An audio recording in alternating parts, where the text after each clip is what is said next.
y se escucha bien. Y me escuchan bien. Así es. Bien, gracias. Entonces vamos a ir ya entrando a la última charla, ¿verdad? Que sería tuberculosis multidrogoresistente y XDR, ¿va? Extremadamente drogoresistente, como se le ha conocido. Entonces, ¿qué ha sucedido? Bueno, ya el licenciado nos habló extensamente y con mucha química sobre los fármacos, ¿verdad? Al inicio o cuando se empezó a tratar tuberculosis, cuando la empezaron a ver, de hecho, no había mucho medicamento que se pudiera utilizar y el pronóstico pues era poco alentador.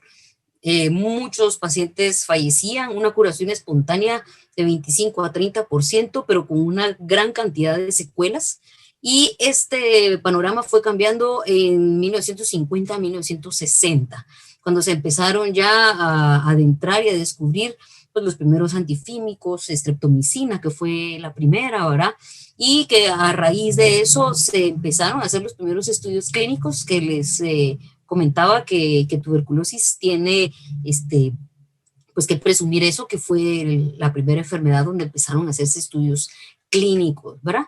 ¿Qué sucedió? Hablábamos en la charla anterior del fenómeno fall and rise, entonces cómo al inicio bajaban grandemente la cantidad de colonias de bacterias, ¿verdad?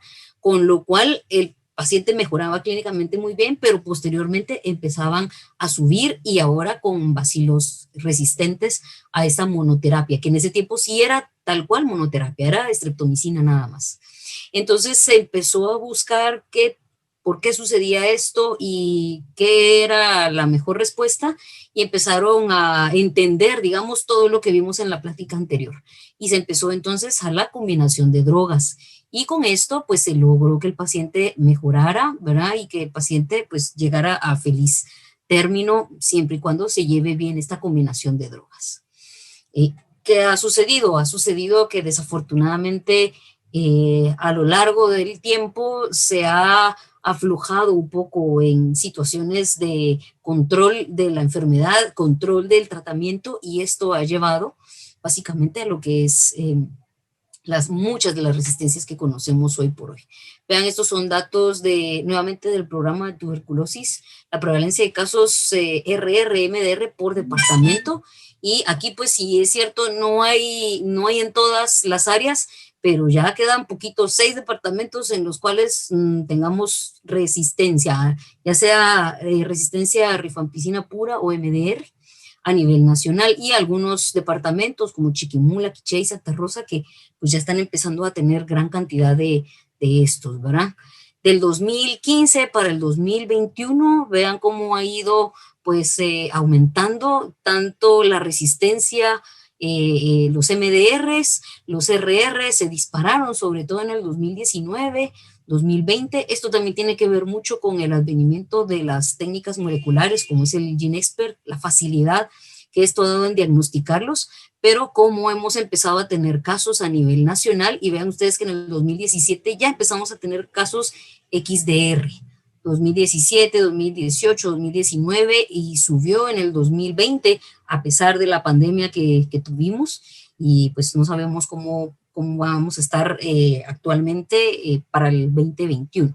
Entonces vean que sí estamos teniendo casos, muchas veces creemos que Guatemala no tiene resistencias a drogas, y sí que tenemos resistencia a drogas, y tenemos casos bastante complejos de resistencia, ¿verdad? En cuanto a la proporción porque estamos en un curso en un diplomado de VIH, vean la relación tuberculosis y MDR, VIH, y más o menos un cuarto de la proporción de los casos totales, digamos, o un poquito menos, viene siendo de coinfección, tuberculosis, RR-MDR y VIH, ¿verdad? Más o menos los porcentajes van andando entre 11 a 19% de la totalidad de los casos resistentes, pero vean lo que sucede en diabéticos, que era lo que mencionábamos en la clase previa, y puede ser que esté asociado con la situación de la rifampicina que habíamos mencionado. Vean que aquí sí todos, a pesar, solo 2018 fue el que menos casos tuvo, que fue 23% de la totalidad de los casos, pero de ahí, en el 2015, 50% de los casos son con coinfección, tuberculosis, diabetes. Entonces, o comorbilidad, diabetes, tuberculosis. Cuidado entonces cuando veamos pacientes, sí que lo tenemos en VIH, no estamos diciendo que no, pero pues todavía no es tan alta como la que tenemos en la proporción de diabéticos con tuberculosis multidrogo resistente o RR. Así es que hay que abrir los ojitos cuando tengamos pacientes con diabetes y buscar que no vayan a tener esta situación. Hoy sí, veamos entonces la escalera de lo que es la resistencia a tuberculosis, y no sé si nos va a funcionar, si vamos también haciendo que ustedes participen un poquito para ver si alguien quiere definir qué es una tuberculosis sensible. Veamos, y si no nos da tiempo, pues entonces yo voy dando los conceptos. ¿Alguien que quisiera definir qué es una tuberculosis sensible?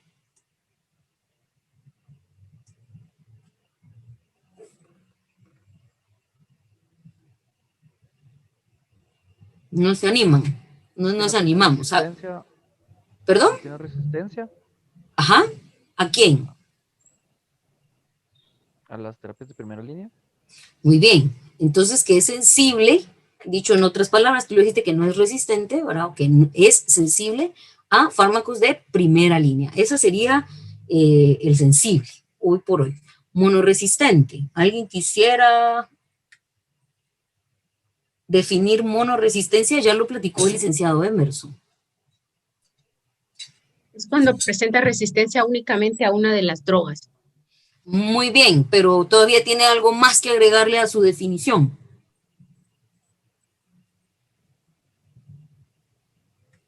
Va bastante bien. Resistencia a solo un medicamento de primera línea, sería uno, y que no sea rifampicina. Que no sea rifampicina, ¿verdad? Ya vamos a ver por qué, porque la rifampicina, como lo vimos, es la piedra angular, es la que no quiero que me falte. Y si es resistente a rifampicina, se me cae completamente todo mi esquema. Muy bien, vamos bien. Polirresistente. ¿Alguien que quisiera definir polirresistente?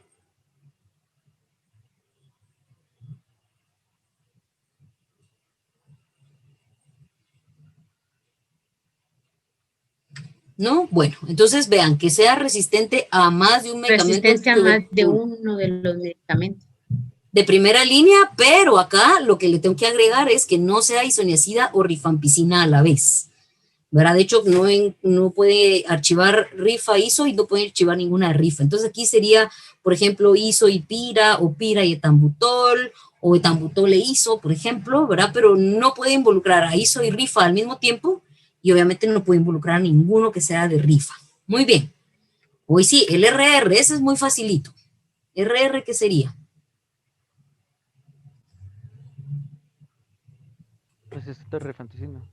Muy bien, resistente a rifampicina. Y que la resistencia la tenga por métodos fenotípicos o genotípicos, ¿verdad? Es decir, por pruebas moleculares o por pruebas de sensibilidad de cultivos, ¿verdad? Cualquier resistencia a rifampicina, es decir, si aquí tengo un resistente a rifampicina y un resistente a tambutol, entra como un RR, ¿de acuerdo? Ese sería resistente a rifampicina. La importancia, digamos, de por qué lo sacan o lo individualizan, mejor dicho, lo dejan solito, es porque, como ya vimos, rifampicina es la piedra angular del tratamiento. Y si no está la rifampicina, no puedo ni siquiera variar el esquema. Con algunas otras resistencias, como el licenciado les explicó, con isoniazida inclusive, puedo agregar la levofloxacina o puedo prolongar mi esquema, pero con resistencia a rifampicina eso no se puede. Entonces, por eso lo individualizan, ¿verdad? Lo sacan de la generalización. MDR, esa también es facilita. ¿Quién puede definirla? ¿Quién quiere definirla?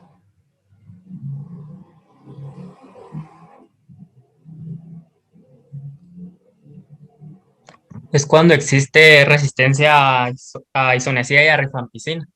Muy bien, resistencia a isoniazida y rifampicina, también por cualquier método. Ahí tengo MDR, esa es la más facilita. Muy bien, ahora bien, vean que estos conceptos cambiaron a partir de octubre del 2020. Pre-XDR, ¿qué es?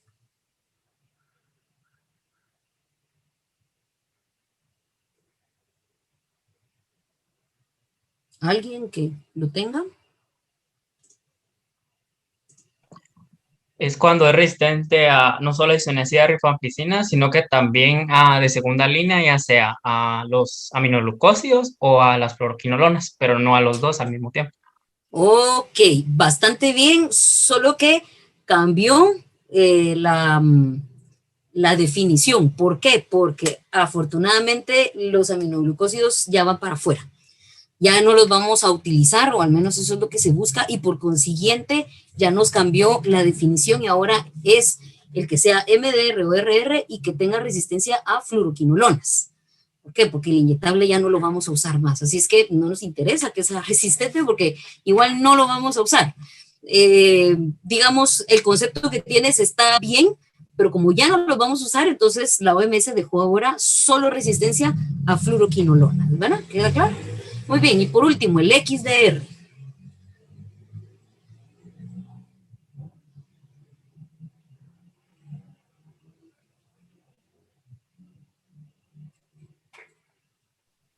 Resistencia a MDR, RR más fluoroquinolona. Ajá, y a alguien más. Porque si es a MDR, fluoroquinolonas, es pre-XDR. Te falta alguien más. Aquí está. Y vean que aquí esto sí ya cambió con respecto a lo que teníamos antes. Entonces, MDR o RR con resistencia a quinolonas y al menos uno del grupo A. Ya vamos a ver quiénes son los del grupo A. Ya les adelanto que aquí vienen, obviamente, las quinolonas, el linezolid y la bedaquilina. Así es que el XDR va a ser aquel que sea MDR o RR que tenga resistencia a quinolona, o mejor dicho, que sea pre-XDR más resistencia al linezolid o a bedaquilina. Ese sería un XDR. Por el momento, acá deja la OMS las definiciones. Por ahí algunos dicen que existe el TDR, pero pues todavía no se quiere alarmar a la comunidad, así es que se queda como un XDR. Entonces ven ustedes que tenemos una escalera grande de resistencias que nos van, obviamente, dificultando el manejo y empeorando el pronóstico a medida que se incrementa el patrón de resistencias. Tenemos una tuberculosis muy sensible que fácilmente con 6 meses de tratamiento, una MDR que ya nos complica un poquito más el panorama y una XDR que pues bueno, ahí ya tendríamos ya esta micobacteria, ya está con capa, con escudo, con todo lo que quiera para atacar y ya no es tan inocua como la tuberculosis sensible. Entonces, ¿de dónde viene el origen de estas resistencias? Pues ha sido básicamente y primordialmente un mal manejo, ya sea individual o colectivo de los enfermos, como país, como clínicos, como programa o como paciente también, hemos permitido el crecimiento de estas resistencias o el advenimiento de estas resistencias, porque ya vimos que no provoca, los medicamentos no la provocan, sino que seleccionan al final. Y lo sigue siendo hoy por hoy en el 50% de los casos, y esto a nivel mundial, no crean que solo nuestro país, esto es a nivel mundial. Entonces la situación actual de la resistencia a los fármacos es básicamente el reflejo de la lucha que se ha hecho. Todo el trabajo que hemos hecho, mal hecho o bien hecho, pues bueno, ese es el reflejo de lo que tenemos. ¿Qué tenemos que hacer? Pues regresar en los pasos y tratar de enmendar, digamos, las situaciones que no hemos hecho muy bien. Entonces, ¿se nos está haciendo incurable la tuberculosis? Pues afortunadamente no, porque ya sabemos que con un buen manejo de fármacos, de una cantidad de medicamentos disponibles, siempre va a haber una posibilidad de curación. Así es que, por eso es que el TDR todavía no permite una cabida acá, porque no está incurable. ¿Que se nos ha venido complicando? Sí. Afortunadamente, la cantidad de fármacos nuevos que se están poniendo a disponibilidad ha abierto un abanico de posibilidades terapéuticas que en combinación pueden hacernos tratar bien a un paciente MDR o inclusive XDR.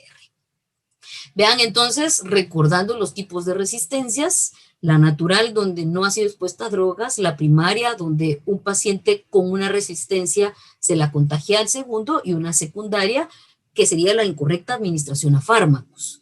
Entonces, nuestro pool grande, digamos, o nuestra cantidad grande de pacientes MDR o XDR van a ser básicamente los que devienen de dos sitios: los previamente tratados, ¿sí? Que van a ser entonces aquellos pacientes con una incorrecta administración a fármacos.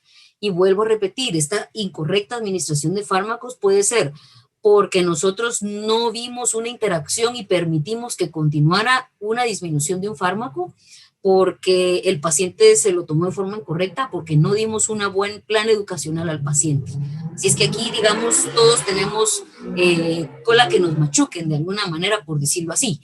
No solo el paciente, que a veces decimos, si el paciente no se lo tomó bien, bueno, pero como clínicos, como parte del sistema de salud, también tenemos parte de responsabilidad acá. Y luego la exposición a un caso tuberculosis multidrogoresistente.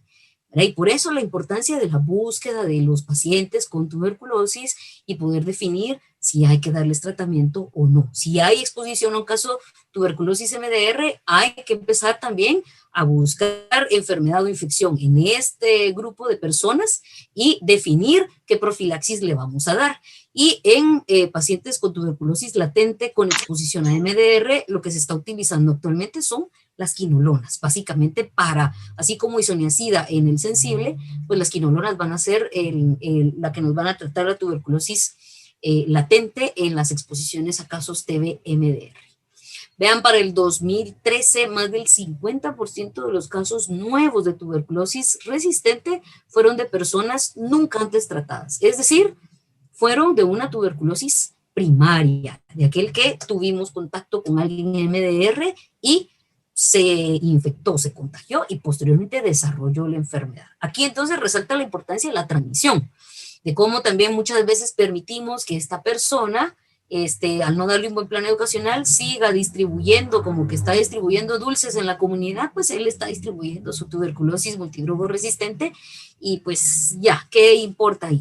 Y han tenido casos, los colegas pediatras, de casos realmente quebradero de cabeza, donde hay unas resistencias muy importantes en el adulto que se la han transmitido al niño, y armar esos esquemas, crean que no ha sido nada fácil, ¿verdad? Porque pues tiene uno que sentarse a evaluar bien qué es lo que va a hacer y qué medicamentos va a dar. La falta de medidas apropiadas de control de infección también juega un papel importante, y no solo acá en las áreas comunitarias, sino en las áreas hospitalarias, donde, por ejemplo, muchas veces un paciente con sospecha de tuberculosis pasa 5 o 6 días en áreas no apropiadas para control, y luego resulta que era MDR y pasó a la par del asmático, a la par del paciente con cáncer, a la par del paciente con diabetes, y pues bueno, ahí tenemos una implicación importante para estos pacientes también. ¿Cómo entonces se van desarrollando? Y esto es para ejemplificar un poquito mejor cómo es que se va sucediendo estas situaciones, ¿verdad? Tenemos todo lo verde, serían los microorganismos del paciente, de un paciente que sean susceptibles, y todos los rojos, las cepas o las micobacterias que van a ser resistentes. Este es un paciente nada más. ¿Qué sucede? Le doy una monoterapia encubierta o le doy un mal manejo, y vean cómo disminuye la cantidad de sensibles y cómo aumenta la cantidad de el resistente. Acá tuve un mal manejo, desarrollé o creé entonces resistencia a los fármacos, y posteriormente tengo un fracaso al tratamiento con una resistencia a fármacos, y este paciente va a transmitirlo a otra persona, y esta persona, como no lo diagnostico tempranamente y no le doy tratamiento tempranamente, sigue distribuyendo. Así es que aquí tengo 2 distribuyendo micobacterias resistentes, y esto es un problema alarmante a nivel de hecho mundial, no solo a nivel nacional. Ven ustedes cómo ha venido aumentando la cantidad de resistencias a nivel nacional, ¿verdad? Entonces hay 3 situaciones donde puede haber mayor selección de resistentes. Las tuberculosis con gran cantidad de bacilos, como mencionamos anteriormente, las que sean baciloscopía positivo o cavitarias, las monoterapias reales o monoterapias encubiertas. Monoterapias reales, que sucede desafortunadamente, ahora va a suceder menos porque las combinadas van a evitar un poco esto, pero antes, y sí que tuve varios pacientes que llegaban a la clínica y me decían, mire, ya me terminé el centro de salud, me dieron mi tratamiento para tuberculosis, ya me tomé primero todas las blanquitas, ahorita voy a pasar a todas las rojitas y después paso a todas las redonditas. Esa era una monoterapia real. Y las encubiertas, aquellas que por interacciones disminuyen los niveles, o el mal tratamiento por un mes, el paciente que no va, que a veces sí, que a veces no, pues aquí ya tenemos posibilidades de. Esto también lo vieron con la licenciada Álvarez, ¿verdad? Los genes de resistencia importantes, y acá, por ejemplo, hacer énfasis desde el punto de vista terapéutico en isoniazida. En isoniazida tenemos varios genes de resistencia, los dos más importantes serían el INHA y el CAT-G. Cuando tenemos resistencias con INHA o de bajo grado, podemos todavía dar tratamiento con isoniazida a dosis normales, aunque sea resistente, porque todavía hay probabilidades de poder matar algunas bacterias con esos, aunque haya algún tipo de resistencia.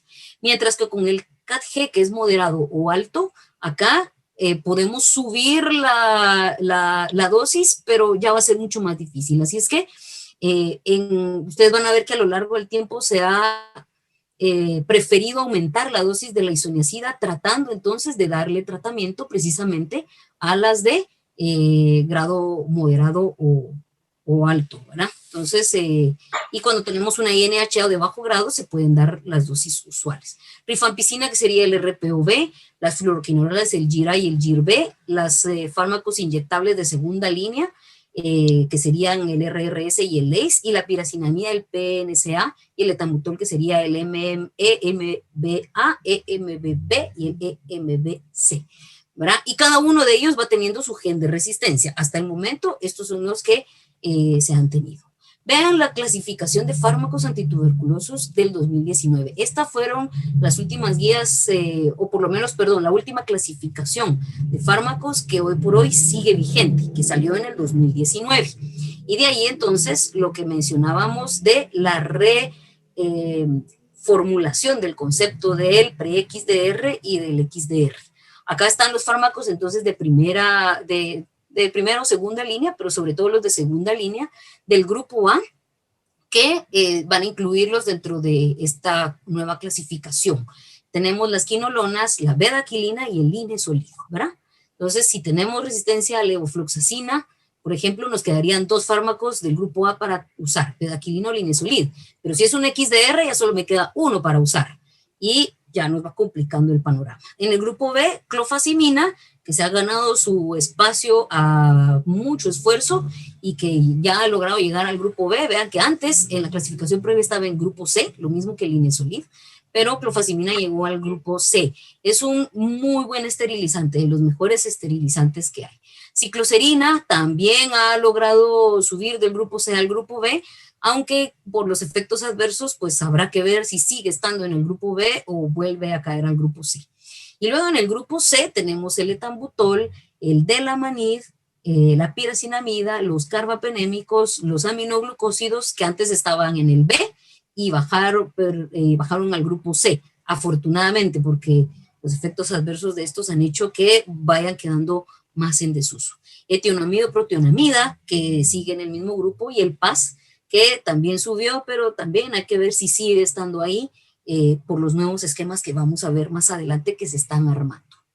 Entonces, esta ya la habíamos visto, pero lo vimos para los de primera línea. Veamos ahora en segunda línea qué bactericidas tenemos. Tenemos que moxifloxacina o las quinolonas van a ser buenos bactericidas y buenos esterilizantes. ¿Qué quiere decir esto? Que así como la rifampicina era la piedra angular en primera línea, quinolonas va a ser la piedra angular de segunda línea. También esto puede ir cambiando con el advenimiento de nuevos fármacos, ¿verdad? Porque ahorita en segunda línea tenemos muy buenos fármacos de segunda línea.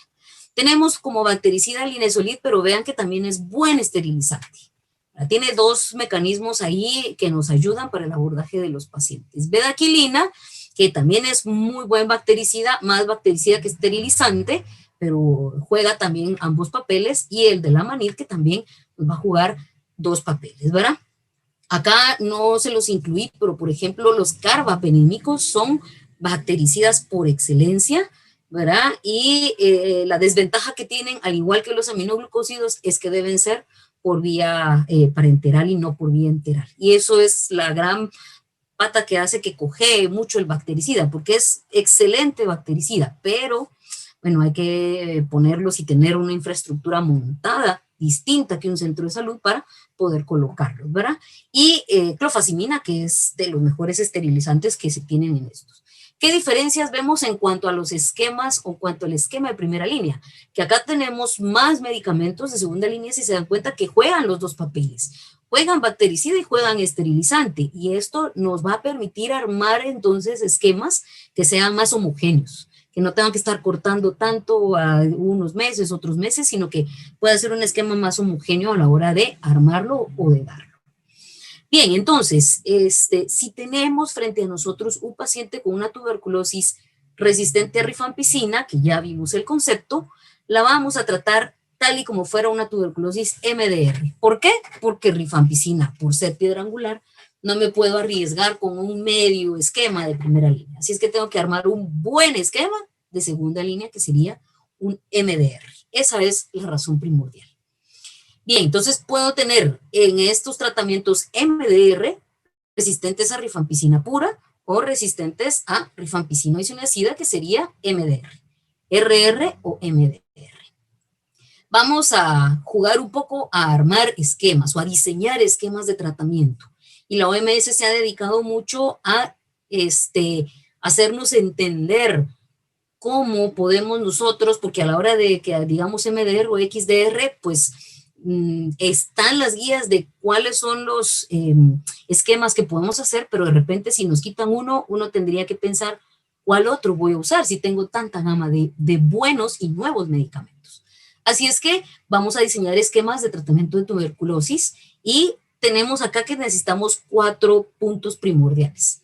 Tengo que tener en el esquema al menos 3 o 4 fármacos nuevos o con probable eficacia. Y cuando hablan de fármacos nuevos, no quiere decir fármacos de reciente salida comercial, sino fármacos que el paciente nunca haya tomado. Luego al menos 2 con buena actividad bactericida, al menos 2 con buena actividad esterilizante y un tiempo suficiente para curar sin recaídas, es decir, que el esterilizante esté por un buen periodo de tiempo. Entonces, juguemos un poco con el de primera línea para entender el concepto. Me dice al menos 3 o 4 fármacos nuevos o con probable eficacia.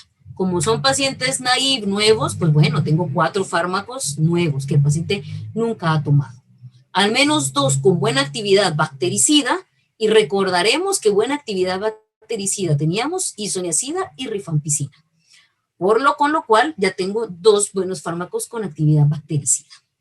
Luego, 2 fármacos con actividad esterilizante, dijimos rifampicina y piracinamida. Completa perfectamente entonces el abordaje de un paciente con 2 fármacos esterilizantes, ¿sí? Y que sea por un tiempo suficiente para curar sin recaídas, pues lo vamos a dar por 4, la fase de continuación por 4 meses, ya comprobado también en el paciente VIH positivo, que se puede dar por este tiempo. Ya dijimos que si es cavitaria o tiene alguna otra situación particular, como meningitis, como ósea, como ganglionar, se debe prolongar, ¿verdad? Y lo otro que ha mejorado, digamos, el hecho de esta curación sin recaídas, mejorando la esterilización, es que ahora se administra de forma diaria ambas fases. Ustedes recordarán, hasta antes del 2017 se administraba la fase de continuación 3 veces por semana, y esto hacía que cojeara nuevamente un poco el esquema en cuanto a la esterilización. Habiendo metido la fase de esterilización, que sería la de continuación, por 4 meses consecutivos todos los días, esto mejora también la posibilidad de curar sin recaídas y que el tiempo de 4 meses sea más que suficiente. Bien, este esquema de tratamiento lo propuso la Organización Mundial de la Salud hace ya bastante tiempo, hace algunos años, y se utilizó en la región, y Guatemala lo utilizó hasta el 2017. Ahora vean aquí que tenemos bactericidas, tenemos como bactericidas acá los aminoglucósidos que dijimos que eran buenos, las quinolonas que dijimos que eran buenas, ¿verdad?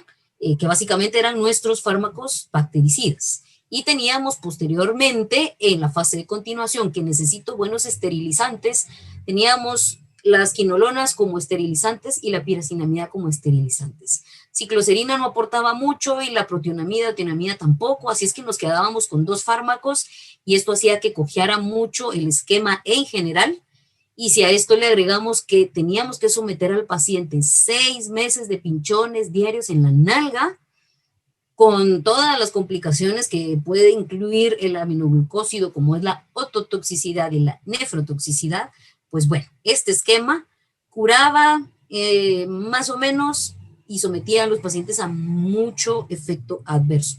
Guatemala lo vivió y tenemos gran cantidad de pacientes curados por una tuberculosis MDR, pero sordos. Y sí que tenemos gran cantidad de pacientes así.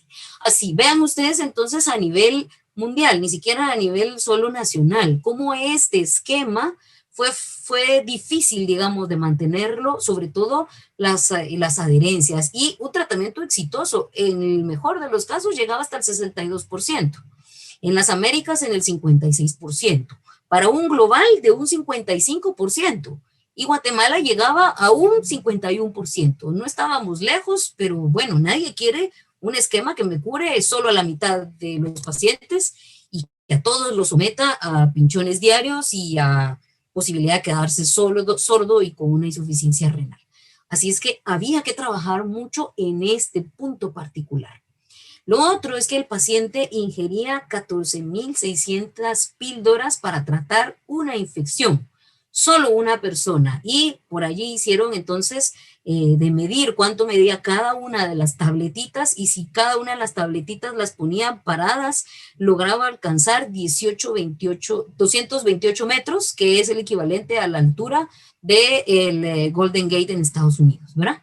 Así es que literalmente se tragaba el Golden Gate entero del paciente para tratarse la tuberculosis, amén de que lo pinchábamos todos los días. Es que si con una vacuna, un día, 2 dosis de pinchón de vacuna, todos están ahí, no, que no me quiero vacunar, que duele mucho, imagínense ustedes 6 meses de pinchón diario, es que es complicado para el paciente.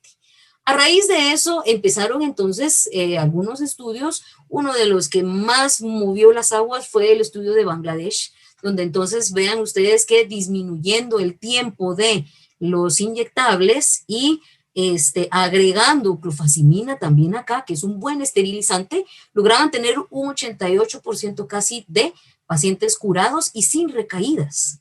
Con las reacciones adversas, claro que las seguían habiendo, pero había muchísima más probabilidad de curación sin recaída, ¿verdad? Entonces acá 2 puntos importantes: disminución del tiempo del inyectable y el advenimiento de la clofazimina a estos esquemas, ¿verdad? Y esto entonces puso a la Organización Mundial de la Salud nuevamente a reevaluar o recapitular en lo que había estado sucediendo, y entonces empezaron a hacer algunos otros estudios. Mientras la OMS realizaba sus estudios, muchos de los países de la región adoptaron este esquema estandarizado con disminución entonces del tiempo del inyectable, y se podía dar de 4 a 6 meses del inyectable.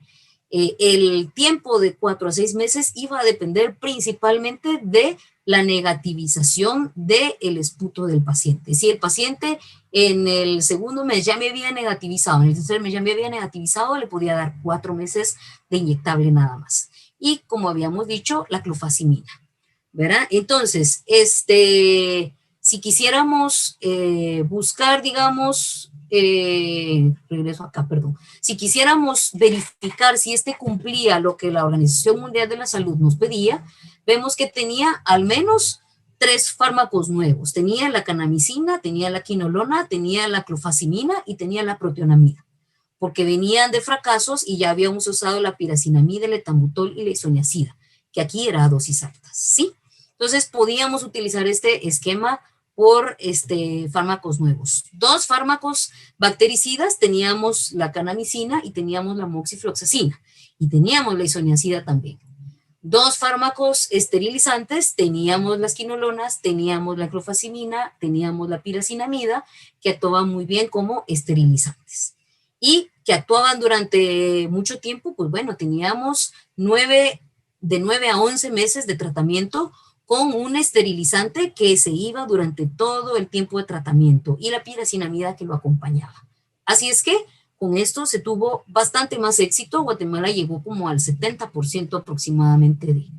Mientras se manejaban estos esquemas, la OMS estaba con sus estudios y en el 2019 apareció el famoso estudio STREAM, en el cual fue un estudio básicamente de no inferioridad, en donde comparaban el esquema largo con un esquema acortado y demostraron que pues no había inferioridad y dieron luz verde a que se usara ese esquema, pero muchos países de la región ya que lo habían adoptado, ¿verdad? Y las RAFAs eran similares. Así es que pues se siguió utilizando este esquema. Sin embargo, seguían trayendo dentro de esto, apareció un estudio del STREAM 2, por ejemplo, que es la segunda fase, donde ya empiezan a comparar el acortado con medicamentos básicamente orales. Sacar el inyectable, porque el inyectable es el que más problemas da en los esquemas de multidrogoresistencia. Es decir, dejarlo un tratamiento completamente oral y con la menor posibilidad de efectos adversos como lo hacía el inyectable. Y con esto apareció y ya se promovió lo que es el esquema que les había comentado el licenciado Emerson previamente. Y este ya se empezó a utilizar en Guatemala en la cohorte de nuestros pacientes MDR a partir de marzo de este año. Y es 4 meses de bedaquilina con quinolona, con clofazimina, con proteonamida, isoniazida, dosis altas, pira y etambutol, luego 2 meses de beda y luego 5 meses de quinolona con clofazimina, piracinamida y etambutol. Este esquema, si lo ponemos a competir, digamos, contra los otros, y si lo metemos en estos requerimientos para diseñar esquemas, pues le va a ir muy bien. Tengo 3 a 4 fármacos nuevos, claro que los tengo, ¿verdad? Todos estos serían nuevos que el paciente nunca ha utilizado. Tengo al menos 2 buenos bactericidas, pues tengo más, porque tengo la bedaquilina, tengo las quinolonas, tengo la isoniazida dosis altas como bactericidas. Tengo esterilizantes, pues tengo bedaquilina también, la quinolona también, la clofazimina, que es un excelente esterilizante, la piracinamida y la isoniazida, como esterilizantes también. Y va a curar, pues, tiempo suficiente sin recaídas. Los estudios nos han mencionado que sí. Es que tengo mucho buen esterilizante. Tengo bedaquilina, quinolona, clofazimina. Tengo 3 esterilizantes y vean que el esterilizante empieza desde las primeras fases hasta las últimas. Con lo cual disminuye la probabilidad de que mi paciente recaiga. Y lo estoy dando por 5, 9, 11 meses. Se está dando este esquema. Guatemala lo está empezando a utilizar. Ya tenemos bedaquilina en el país, así es que vamos a ver si esto permite mayor adherencia de nuestros pacientes, ¿verdad? Y aparecieron otros estudios, ¿verdad? Está el famoso el estudio del BIPAL, que está a partir del NICS-TB para tuberculosis XDR. Este estudio pues ya se liberó a partir de marzo del 2020, en el cual vieron 109 pacientes, 98 con resultados bastante favorables, con curación, es decir, la curación está por arriba del 90%, 11 resultados desfavorables, fallecidos, recaídas, 1 perdido de seguimiento, y aquí el problema que teníamos era la toxicidad del linezolid. Entonces, este BIPAL, ¿en qué consiste? El BIPAL va a consistir en 6 a 9 meses de bedaquilina, pretomanid y linezolid, ¿verdad? Este es el famoso esquema llamado BIPAL. Y veamos, pongámoslo a prueba en cuanto a si cumple los requerimientos para diseñar esquemas. Vean ustedes que este es más homogéneo, que era lo que les decía. No tengo que llevarme 2 meses con uno y 4 meses con otro, que en eso me puedo perder, el paciente se confunde, yo me confundo. Aquí es más homogéneo. Tengo de 6 a 9 meses con los mismos fármacos. Tengo 3 o 4 fármacos nuevos o con probable eficacia, sí. Bedaquilina, el pretomanid y la linezolid. ¿Tengo al menos 2 con buena actividad bactericida? Sí, bedaquilina, pretomanid y linezolid. ¿Tengo al menos 2 con buena actividad esterilizante? Sí, bedaquilina, pretomanid y linezolid, esterilizantes. ¿Y tengo un tiempo suficiente para curar sin recaídas? Ya el estudio lo comprobó con 9 meses, más del 90% de curados y sin recaídas. Es decir, el tiempo parece ser el adecuado para este tratamiento. Inclusive, algunos dentro de la red están tratando de ir ya cambiando el esquema de primera línea conocido de isoniazida, rifampicina, piracinamida y etambutol, para ir introduciendo ya a dar tratamiento a pacientes desde primera línea con estos esquemas, ¿verdad? Hay un poco de resistencia, que si vamos a ser resistentes muy rápidamente a estos medicamentos, pues sería el talón de Aquiles a juzgar de este esquema. Y luego siempre buscar lo que son los efectos adversos de fármacos nuevos. Y aquí, pues sí que tiene dos talones de Aquiles estos esquemas, ¿verdad?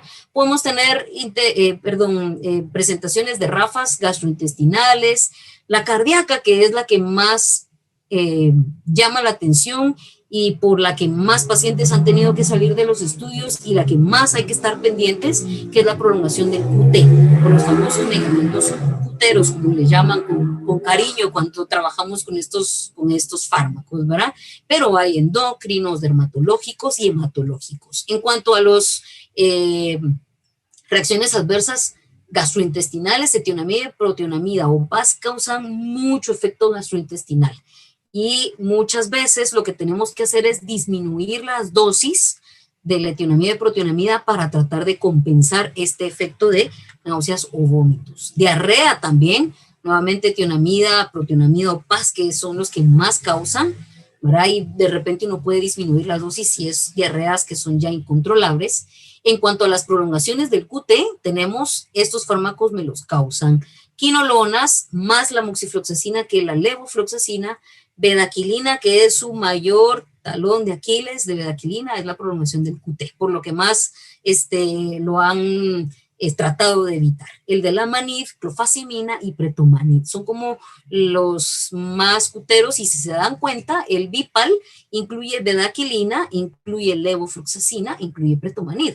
Todos son que van a prolongar el QT, así es que aquí la vigilancia es bien importante, vigilancia activa, no vigilancia pasiva. ¿Sí? Las fórmulas de cálculo para el QT corregido, que es lo que se busca, pues hay muchas, sin embargo la OMS para estas situaciones en particular se ha decantado por la utilización de la de Framingham, ¿sí? Que es la que utilizamos usualmente para buscar el QT corregido. Aquí tenemos quienes son mayores y quienes son menores, quienes prolongan más, quienes menos el QT, ¿verdad? Y moxifloxacina y bedaquilina están dentro de los primeros. Por eso es que el Bipal prefirió la levofloxacina. Por lo menos tengo un mayor y dos menores. De ser posible no asociar dos mayores, un mayor y dos menores, que es lo que hace el Bipal, pero hay que controlar bien al paciente desde este sentido también, ¿verdad? Y el estudio pues demostró que no habían, o sí hubo efectos de prolongación del QT, pero muy pocos como para tener que retirar el esquema. Aquí están los grados de prolongación del QT corregido que se pueden ir como permitiendo y pues uno puede disminuir nuevamente las dosis o decidirse a cambiar el fármaco. Y ahí entonces de ahí deriva el buen conocimiento de si yo voy a cambiar, por ejemplo, un fármaco que es bactericida, tengo que incluir en su lugar uno que sea bactericida. No puedo quitar un bactericida e incluir uno que evite resistencias, por ejemplo, porque tenemos que jugar con la misma forma de tratamiento. Luego en nefrotoxicidad, gracias a Dios, afortunadamente van saliendo, ya no los queremos mucho, a los aminoglucósidos, sin embargo, pues en casos muy extremos todavía se puede echar mano de ellos, ¿verdad? Pero ya vimos que ototoxicidad de los principales efectos adversos y la nefrotoxicidad. En cuanto a los endocrinos, protonamida y etionamida sí que causan alteraciones endocrinas y aquí que habría que definirse a iniciar tratamiento con levotiroxina si el TSH está por arriba de 1.5 o de 2, también va a depender mucho del tipo de paciente que tengamos, de la edad del paciente para definirnos en cuanto a las dosis, ¿verdad? Y controlar la TSH 1-2 meses después del tratamiento, ir reajustando, apoyarnos ahí con el internista, con el endocrinólogo para ir modificando estos esquemas y no quitar la protonamida. Pues si no hay mucho que se pueda hacer, se quita la protonamida y se pudiera dar cicloserina de repente, pero quisiera uno no quitar medicamentos, ¿verdad? Dermatológicos todos nos van a causar y pues el tratamiento ya lo abordó el licenciado, que básicamente va a ser se pueden dar loratadina o algún fármaco que disminuya el proceso y si fuera muy necesario, pues retirarlo, pero preferiblemente no. Hematológicos, linezolid, que es el que más puede causar efectos adversos, sobre todo de mielosupresión, y pues entonces aquí habría que decidirse a omitirlo en caso que tengamos una aplasia medular severa, o valorar reducirlo de 600, que es lo ideal, a 300 al día, o 600 3 veces por semana, o buscar alguna otra causa de la aplasia medular, ¿verdad? Entonces hay que estar muy pendientes también de esto. Si vamos a usar Bipal, por ejemplo, vamos a darle al paciente 9 meses de linezolid, y eso pues también incluye no solo el efecto mielosupresor, sino otros efectos que también pueden tener, como neuropatías. Convulsiones, sobre todo con cicloserina, ¿verdad? Pero afortunadamente ya no está siendo muy incluida isoniazida y fluoroquinolona, sobre todo que el paciente convulsionador que le vamos a dar estos tratamientos, tenerlo vigilante. Las neuropatías periféricas, que aquí el linezolid le gana a la isoniazida. Y la vigilancia activa está en buscar la sintomatología de la neuropatía en el paciente, la sensación de ardor o de quemazón en los miembros, para disminuir nuevamente la dosis, o si fuese muy severo, pues retirarla y utilizar alguno de los otros. Depresión, que también cicloserina, isoniazida y fluoroquinolonas lo puede dar. Cuidado, que la depresión puede llevar también a que el paciente abandone el tratamiento o que vaya a tener alguna otra situación importante, como un atentado inclusive hacia su propia seguridad física. Y las fluoroquinolonas, que siempre se ha hablado mucho de la tendinitis a nivel del tendón de Aquiles, que por eso tampoco se podía usar mucho en pediatría. Ahora ya quinolonas pueden usarse en pediatría, pero que sí de repente hay que tener en cuenta también este efecto adverso que puede suceder, Entonces, el manejo adecuado de las reacciones adversas es fundamental cuando veamos pacientes con multidrogoresistencia o XDR. ¿Qué tratamiento le daríamos al XDR? Pues estaría el Bipal, básicamente, ¿sí? Porque no puedo dar fármacos que están en el grupo A, porque tendrían resistencia a quinolona, y tendríamos que armar un esquema básicamente nuevo con estos pacientes. Si no es resistente a linezolid, pues podemos dar otro. Y yo creo que ya voy sobre el tiempo, pero solo quiero que veamos esto rapidito. Tenemos un paciente con una TB presuntiva. Esto sería para recapitular todo lo que hemos visto en el día. TB presuntiva, sospecha tuberculosis, le hago un GeneXpert. Si mi GeneXpert sale no resistente a rifampicina, tratamiento con el esquema convencional. A los 2 meses le hago siempre sus estudios de test molecular o un LIPA, y si sigue el BK positivo, hago un LIPA, y si es sensible, pues le voy a dar tratamiento, completar el esquema normal. Si sale resistente a isoniazida, pues 9 meses de isorifapiretambutol o 6 meses de linezolid, rifampicina, piracina, tambutol. Si es R o MDR, que ya lo haya tenido y que hasta aquí lo descubra, paso entonces a buscar el RR, que sería ¿verdad? Hago un test convencional de fármacos de segunda línea y hago un test molecular. El test molecular rápidamente me puede definir si es sensible a quinolonas. Puedo dar un esquema, el esquema que tenemos actualmente en Guatemala, y si es pre-XDR o XDR, pues le armo un esquema Bipal. Y esto sería muy rápidamente cómo pudiéramos abordar a estos pacientes. Para esto requerimos los test molecular que los tiene Guatemala, y si se dan cuenta, desde que hacemos el GeneXpert hasta que tenemos el LIPA o el Genotype, nos podemos tardar 3 o 4 días si lo hacemos sobre muestra. Si lo hacemos sobre cultivo, tardamos un poco más. Así es que si lo hacemos sobre muestra, en 4 o 5 días se puede definir un esquema Bipal o un esquema sensible a quinolonas. ¿De acuerdo? Muy bien. Y me quedaría entonces con esto, que siempre tengamos en mente que hay resistencias y que hay que manejarlas. En VIH la ventaja es que no utilizamos la rifampicina, así es que tenemos poco que decir, solo cuidado porque el lopinavir y ritonavir también se considera prolongador del QT, y a esto le asociamos con la quinolona, la clofa, la veda, pues entonces tenemos más riesgo. Y la tazanavir, que aumenta niveles de moxifloxacina, y esto aumenta el riesgo del QT. Muy bien, me pasé unos minutitos, pero ya terminé. Bien. Bueno, doctora, muchísimas gracias por el tiempo dedicado, ¿verdad? Habían ahí, no sé si habrán alguna pregunta para que puedan abrir su micrófono, si tienen alguna pregunta específica para la doctora. Buenos días, disculpe, yo tengo una pregunta. Sí, Carla, adelante, te escuchamos. Gracias, muy amable.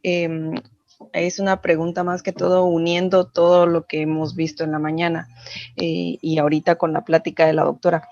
Si tenemos una paciente sin síntomas de tuberculosis, pero como parte de tamizaje de pacientes recuperados, se le tamiza con Tivilam y este sale positivo, pero ella ya tuvo tratamiento para la tuberculosis hace 5 años.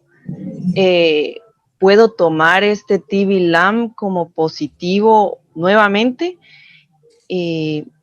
¿Y qué puedo hacer en caso de que ella no esté expectorando? ¿No le puedo hacer un expert para poder ver resistencias?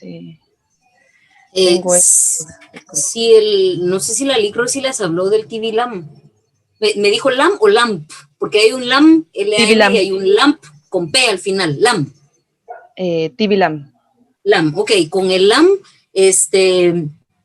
la presencia de un Tivilam positivo me hace sospechar de una infección que se esté dando sobre todo en ese momento.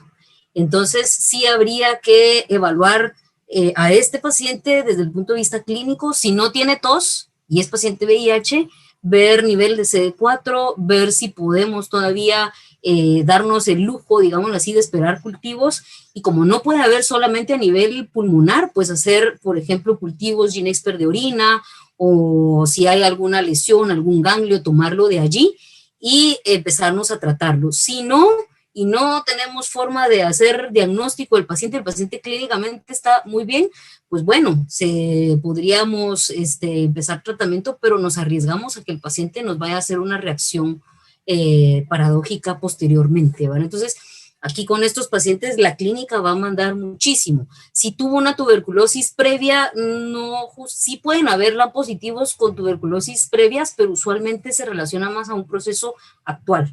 Así es que sí habría que tener en consideración buscar otros sitios anatómicos en donde poder tomar alguna muestra y dependiendo tanto de CD4 como de la clínica del paciente, decidirnos a mejor esperar cultivos o decidirnos a tratarlo, ¿verdad? Son complicados, estos pacientes no es tan fácil tomar la decisión, ¿eh? Gracias, doctora, me encantó su plática, las dos. Gracias, doctora. Gracias. Bueno, ¿habrá alguien más que quiera hacer alguna pregunta?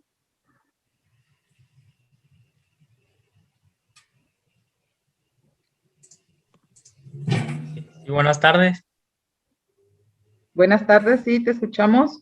Sí, solo doctora, creo que es algo que no se tocó en la plática, pero siempre he tenido esa duda. Por ejemplo, cuando se incluyen en un esquema los carbapenémicos, desde ahí miomero, siempre van combinados con amoxicilina ácido clavulánico. Yo lo que he leído es que en Mycobacterium tuberculosis hay una beta-lactamasa que se llama BLA-C. No sé si se combina con el amoxicilina ácido clavulánico con los carbapenémicos, porque según he leído, esta enzima tiene capacidad de hidrolizar a los carbapenémicos. Entonces, no sé si se combina por eso o es por alguna otra razón. Pues sí, tiene mucho que ver. Según las últimas indicaciones, inclusive pudiera utilizarse el carbapenémico sin la necesidad de acompañar con el ácido clavulánico. Y nosotros lo hemos hecho en algunos pacientes, porque realmente el betalactámico ahí, que sería no tanto la amoxicilina, lo que va a hacer es precisamente prevenir el hecho de que el carbapenémico no vaya a funcionar de forma adecuada, como tú bien lo dijiste. Entonces, la mayoría de veces se utiliza, pero ya se está empezando también a darle importancia al carbapenémico él solito, ¿verdad? Porque su mecanismo de acción, si bien actúa a nivel de paredes distinto que los betalactámicos como la amoxicilina o como el clavulanato. Entonces probablemente ya vayamos a ver más adelante el uso de carbapenémicos solitos. Inclusive hay algunos estudios con ertapenem, porque casi todos han sido con imipenem o meropenem. Ya hay estudios con ertapenem que permiten que sea intramuscular, que sería lo muy parecido con el aminoglucósido, y nada más darlo solito. Pero sí, la razón básicamente es la que tú mencionabas. Veamos si al final nos dejan fuera los clavulanatos también, o los betalactámicos. Gracias.